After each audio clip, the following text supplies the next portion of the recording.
Compared to our Rachel Notley's budget, this budget actually reduces spending.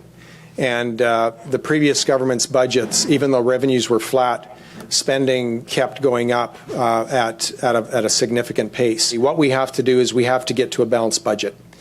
We have to get to a balanced budget, which this plan does. And at that point in time, as a province, as Albertans, we have to work at paying it down. An approach that ensures that we're continuing to deliver high-quality services in education and health. An approach that ensures that we're continuing to look after and care for our most vulnerable. And yet an approach that will bring us to balance as a province by 22-23, which was our commitment to voters last spring. Well, we haven't seen the details of it yet, so I've got staff looking through it because we weren't allowed in the lockup either. Normally we are. This is very unprecedented. But what we do know is that there's cuts to public services that our members proudly provide to the people of the province.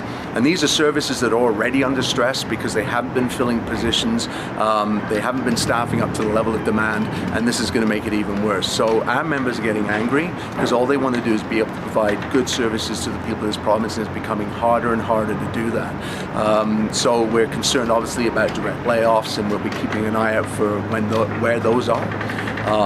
But in the meantime, it's going to get harder and harder on the front lines for our members to provide services.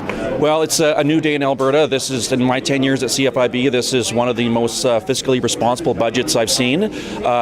Previous governments were overspending. Whatever was coming in the door in terms of revenue, they were spending and then some. And that's irresponsible. And it's now led us to today, where we are forced to make some very difficult decisions as a province on spending in order to get us back to balance, and so that we're not running up debt, that we're not running deficits and asking future generations of residents of this province to pay for those mistakes of the past. So this is going to be tough medicine, but it's certainly needed medicine.